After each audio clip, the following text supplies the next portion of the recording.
Well, I have been primarily known as a composer of concert music, music for live performance, and I write a lot of orchestral music because I just enjoy the challenge of doing that. I think it's extraordinary when groups of musicians who are so well trained all play music together.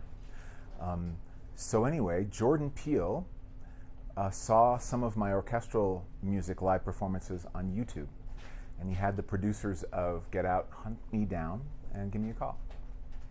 And they said, after I returned their call, after I looked them up to make sure I wasn't being punked, I returned their call, and they said, would you like to read the script? And I said, hell yeah. So the script I read is about 90% of what you see in the finished film. It was just the most remarkable script I'd ever read. And so I met Jordan, and he's also just about the greatest guy you could ever meet. So I thought, between those two things, this is a no-brainer. I would love to participate in this.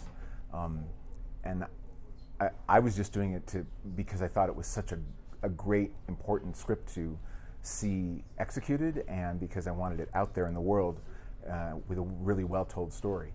I had no idea it would be received so well by people. So all of this year after the film has been released has just been amazing and gratifying and remarkable.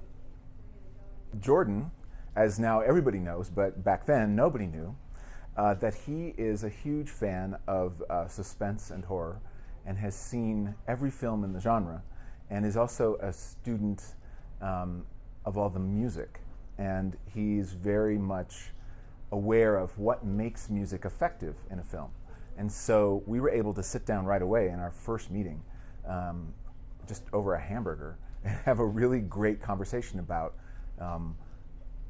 the power of music and what makes scary music. And so he started out by saying first, he said, I just want it to be scary as shit. And so the next thing he said was, I really want the African-American voice to be present both literally and figuratively in this film.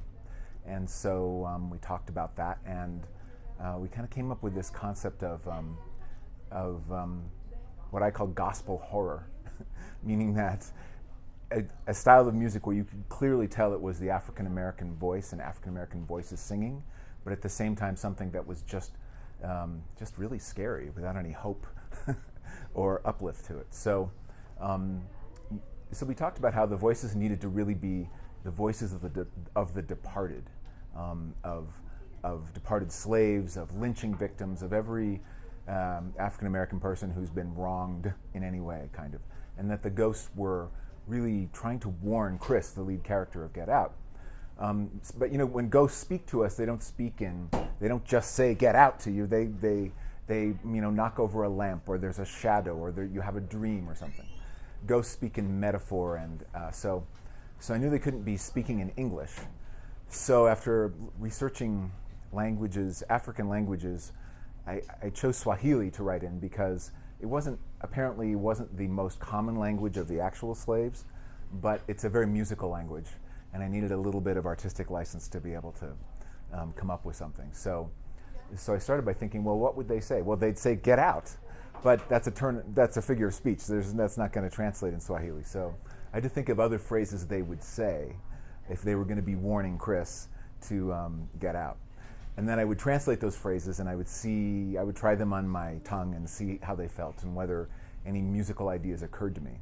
So I had this little spreadsheet of Swahili phrases that that the ancestors would say to Chris. And out of that, I constructed the piece Sikiliza Kwa Wahenga, which means listen to the ancestors.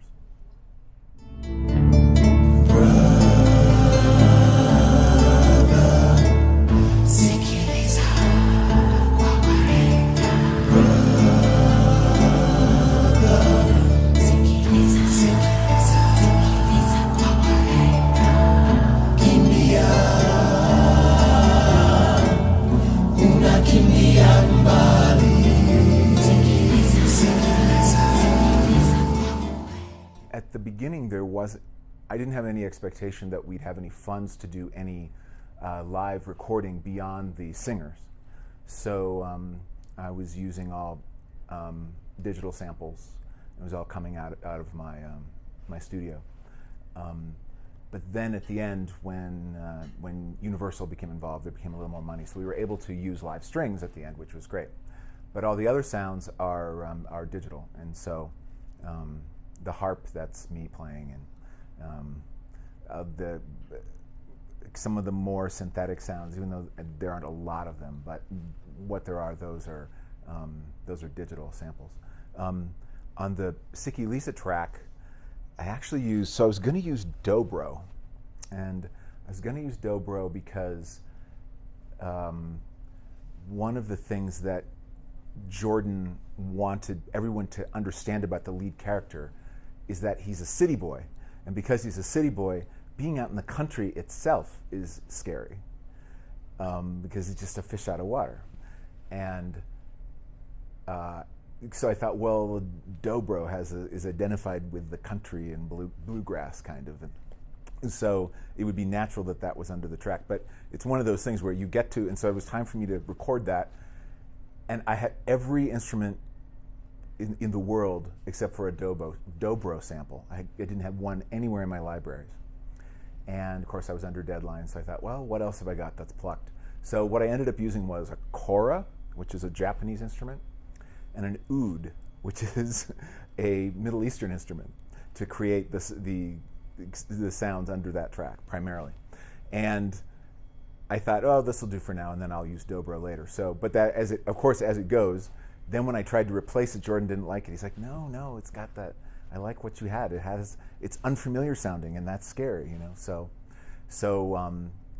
that track is actually, that's almost the demo version of it. We remixed it only slightly, but that was kind of like my first take on what the music should sound like. I love to sing, but I'm not as good as my friends. So none of that is my voice.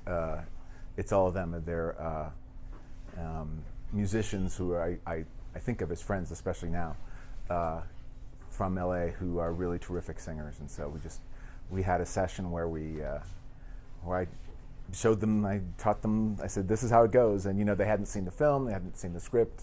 So when you do that, you really have to paint a picture for the singers, because they're really, what they are actors, and they have to be able to act in the way that that's necessary, so that if the music is used in the film, it really sounds like they've seen the film. So I spent some time really trying to create the scene for them, even though I was just doing it from the script at that point. But I think they ultimately did a really good job of really sounding like they were, in my mind, they're kind of leaning right over Chris's shoulder in that unseen world, and they're trying to whisper in his ear. And that's, literally where I got the idea of having them whisper, Sakhi Lysa, because they're trying to tell him a secret. And also, whispering is really scary. So it killed both birds with one stone. So I came up with that piece just out of our first meeting before, and this was in pre-production before the film had been shot. So actually, when I was recording it, it was at the same time that Jordan was shooting the movie. And so I was able to send him that. I did a couple tracks, and one of them was Sookie Lisa, and I was able to send him those while he was off shooting the film. So he was able to hear that and kind of see what he thought about that as he was shooting. And he also sent me a couple of stills from the dailies, and composers mostly are only brought in after a film, and they never get to interact with the actors until the premiere. So just seeing dailies sort of made me feel like I was on the team and part of the club. So that was really cool. The first time I watched it was after there was a rough cut, and not just a rough cut, but one that Jordan felt comfortable with showing. So a few months went by before he got to that point, and then I watched it, and at that point they had a temp score in, which is normal, which is a temp track is music that's designed to help the composer and the director understand the sort of emotional temperature of the music in the film and what they're looking for. So I watched it then with him, and we started talking about where music would go, and we went from there.